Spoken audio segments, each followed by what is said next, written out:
Bismillahirrahmanirrahim. Assalamualaikum warahmatullahi wabarakatuh. Selamat siang Bapak Ibu semua yang ada di Komisi 3 ini. Sebelumnya terima kasih atas waktu dan kesempatannya untuk kami, baik perwakilan hukum maupun juga perwakilan dari korban Travel Hanania ini bisa menyampaikan kasus yang saat ini kebetulan sedang kami alami. Perkenalkan, nama saya Uli Amelia Septriani, bisa dipanggil sebagai Uli. Saya mewakili kurang lebih sekitar 1.200 korban yang sudah memberikan kuasa kepada tim Legal Next, Mas Jody, dan izinkan saya untuk melengkapi yang sudah disampaikan terkait juga kronologi dan sebenarnya apa yang terjadi dari perspektif kami jamaah.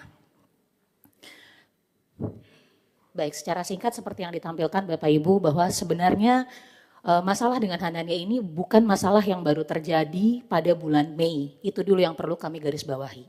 Korban pertama yaitu kloter Syawal. Kebetulan saya masuk di dalam kloter tersebut.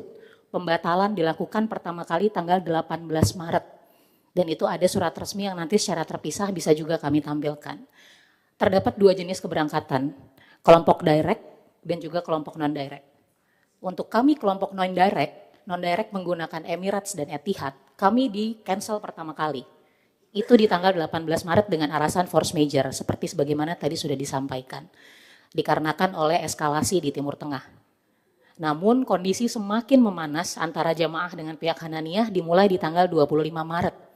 Pada tanggal tersebut, penerbangan yang direct menggunakan Garuda itu juga di-cancel. Padahal tidak ada unsur force majeure di situ. Namun yang digunakan alasannya adalah mismanagement dan tiket tidak dapat di-issue. Di situ jamaah marah. Itu awal mula masalah kami jamaah khususnya Syawal bermula dengan Hanania tanggal 25 Maret. Begitu banyak jamaah yang datang ke kantor mereka, kami menuntut pertemuan, menuntut solusi, karena selama ini yang kami kejar adalah mitigasi apa yang kalian sudah lakukan. Dan mitigasi tersebut sampai dengan hari ini kami tidak menerima bukti apapun. Jadi ini bukan hal yang terjadi terbatas hanya pada force majeure Bapak Ibu izin. Ini murni mismanagement.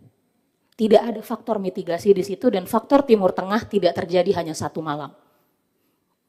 Lalu akhirnya tanggal 30 Maret, saat itu memang kami belum memutuskan untuk langsung ke ranah kepolisian. Kami masih mau mencoba jalur komunikasi dengan pihak Kemenhaj. Seperti kita ketahui ada kementerian baru di sini. Harapan kami begitu besar kepada Kementerian Haji dan Umroh untuk bisa melindungi kami korban. Untuk bisa membersamai kami. Memberikan kami solusi seperti apa. Kami coba tabayun dengan pihak Kemenhaj 30 Maret dan akhirnya ada audiensi pada 7 April dengan perwakilannya waktu itu dengan Pak Andi Taufik, Kasubdit Pengendalian.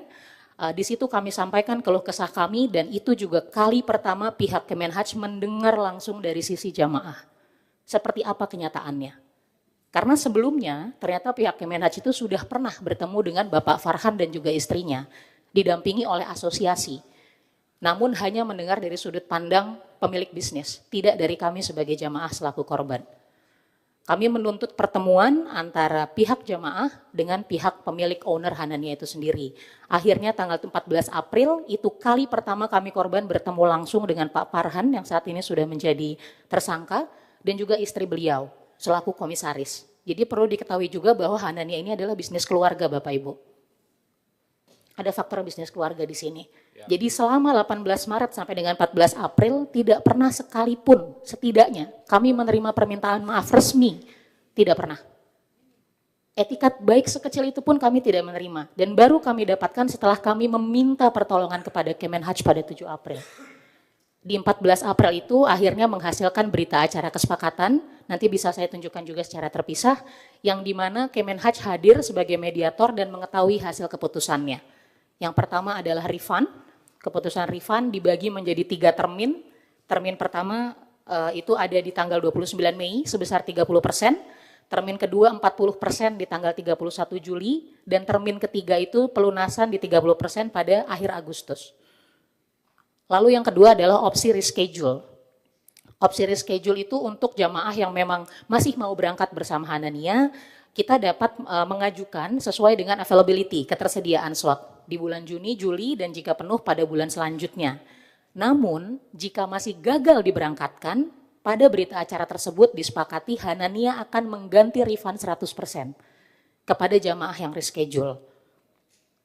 Hari itu harapan kami besar. kami masih mencoba percaya. Karena pada surat tersebut juga dituliskan Kemenhaj akan berperan mengevaluasi, memonitoring hingga dari jika gagal pada termin pertama akan ada surat teguran tertulis. Jika gagal pada termin kedua akan ada pembukuan siskopatuh.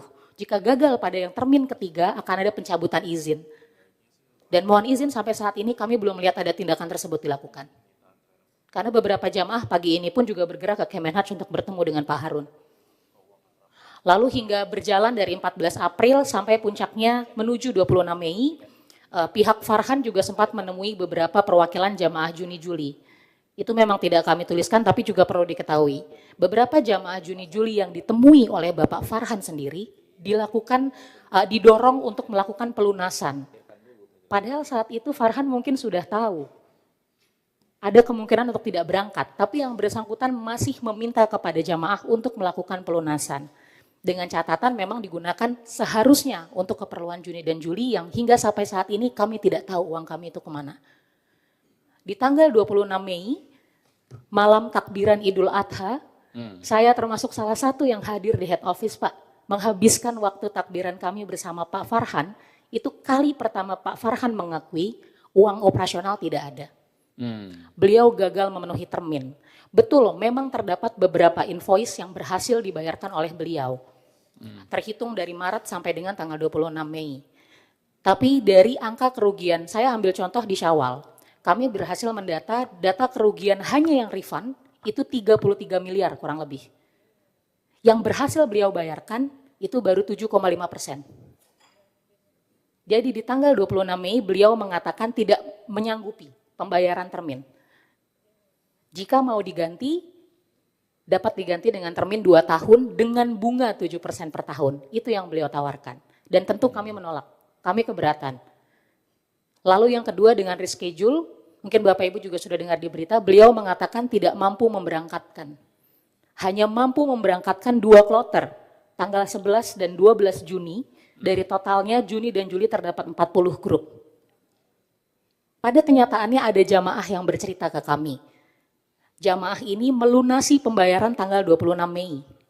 Namun di timeline selanjutnya tanggal 28, saat akhirnya beberapa jamaah diundang oleh yang bersangkutan datang dan berakhir Farhad dibawa ke Polda, beliau mengatakan uangnya sudah tidak ada. Satu contoh kecil, satu jamaah melunasi pada 26 Mei, 2 hari kemudian uangnya sudah tidak ada.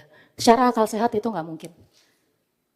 Ada hal yang sangat salah yang sudah terjadi di manajemen Hanania, dan kami sebagai jamaah tidak ada jamaah yang mau ditipu. Kalau kami tahu dari awal ini adalah penipuan, ini adalah ada indikasi tindakan TPPU, kami tidak mungkin memilih Hanania.